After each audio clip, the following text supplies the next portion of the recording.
Xbox players, we have signs of life.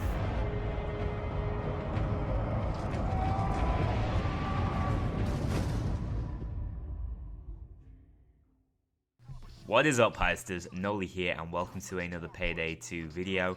Consoles are getting an update in quite a bittersweet style. Payday 2 Safecracker Edition is going to release on the 5th of November, so the 5th of the 11th this year, and it's going to release on both Xbox 360 and PlayStation 3. So it's their version of the Game of the Year edition. You've seen lots of games doing this as of late. Now, how much is it going to cost? Well, the cheapest I could find it for on pre-order was $28.95. That's about £17.50. So, actually not too expensive, especially considering it's going to contain the base game, Armored Transport, Gauge Weapon Packs 1 and 2, alongside some real-world stuff, I believe a Dallas mask, and some art asset type things of the heisters.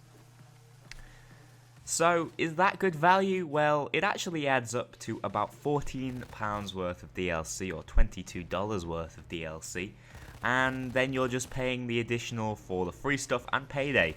In fact, it makes Payday about as cheap as it has ever been on the PC. Now, this puts me in a very difficult position because I'm going to buy this purely for the free stuff, really. The free stuff, the additional stuff. None of it's free. But those of you who already own the console versions, the Xbox specifically, have been sitting, waiting for these updates, and of course it will be a fully updated version. Like I say, I'm not sure whether it'll get the updated heists or not. Some of the new stuff added that was free content updates, but it'll certainly be an updated game, which we've been waiting for since the dawn of time. It's taken them a whole year to do this. But clearly they have been pushing for it for a while, hitting their heads against a brick wall as far as Microsoft is concerned. But I don't know the story over there. All I know is they've struggled, and this is a sort of contingency plan where they finally found a way to launch some DLC. Now, my only issue is it doesn't even really contain half the DLC added onto the PC version. Where's the shotgun pack? Where's the sniper pack? Where's the mod courier? Where's Big Bang? Well, the thing is, I can understand because the console, the Xbox, has not had any DLC at all. Why throw it all at them? Why not throw them in chunks?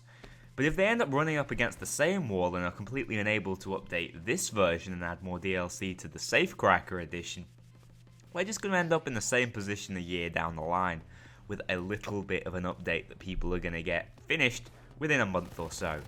So, I'm interested to see where they move on from the Safecracker edition. It's definitely a step in the right direction, but where I segued off from before is, what if you already own the game? Part of me feels that if you already own a disc copy, there should be a direct trade-in type thing. You trade in your regular copy for the Game of the Year edition plus £10, you know? Something like that. I mean, it sounds like they should be paying you. No, you give £10 and your original Payday copy, and it's much cheaper that way. It's just lots of... They know this, and I know they realise this. Lots of people are going to end up with 2 copies of the console game. I will, for example, when I buy this.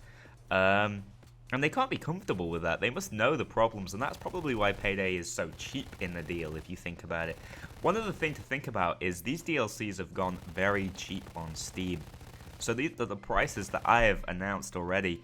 The £5 for the Armoured Transport and £4 respectively for the 2 Gauge Weapon Packs.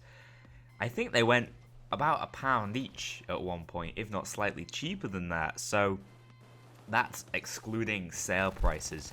What do I think of this? Well, I think it's exciting. I think it's great. I'm really happy the Xbox is finally going to get their update, but it's not an update.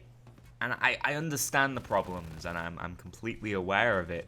And I don't see this as a cash grab. If it was a cash grab, it would be full retail.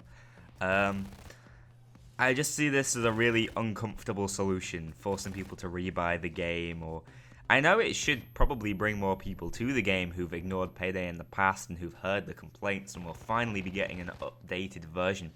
Like I say, one of my major worries is, will it be updatable further? what's happening with the next-gen console versions. Where's the PC going to stand in all this? Is it going to slow down updates for that? Well, to be honest, for the first few months I could deal with it. I really would like to see the consoles try to at least get 3/4 of the way up to where the PC version is, because it's a really good sign of a developer if they can keep relations on all fronts steady, whereas there's been a lot of salt within the Xbox community as of late, and I can understand why. This is hopefully going to resolve some of the gripes, but there are still glaring issues, as in other people having to buy the game twice. Like I say, we'll have to see how retailers manage it. Retailers, I should say. For those of you who have heard this might be a ruse, I already showed you a screenshot of what's supposed to be the box art at the start of the video, and also I'll put a link in the description below, because there is an announcement that 505 are going to be at GameStop Expo, and there they're going to have Sniper Elite, Payday 2 Safecracker or Game of the Year Edition, and Terraria. So there we have that. Payday 2 Safecracker is announced, it is confirmed for the 5th of November. Still a little while away as well, but hopefully it can rejuvenate what some of the console gamers have lost, and hopefully we'll see all the other DLC packs coming out on that as soon as is possible, because Payday 2 on Xbox must be a really stagnant game at this point, whereas it continues to thrive on the PC. I definitely hope to see some more updates within the PC version, especially the Workshop Edition that Almir has been hinting at in the Q&As. So guys, I hope you have enjoyed. Let me know whether you're going to be buying the Safecracker Edition or not. What the real draw is for you. Is it the idea of finally having your updated console version, or is it just more free, well, real world stuff that you can wear? Payday 2 does a really good job with its tangible objects, so I'm looking forward to it. Thanks a lot for watching. I'll see you all in the next one.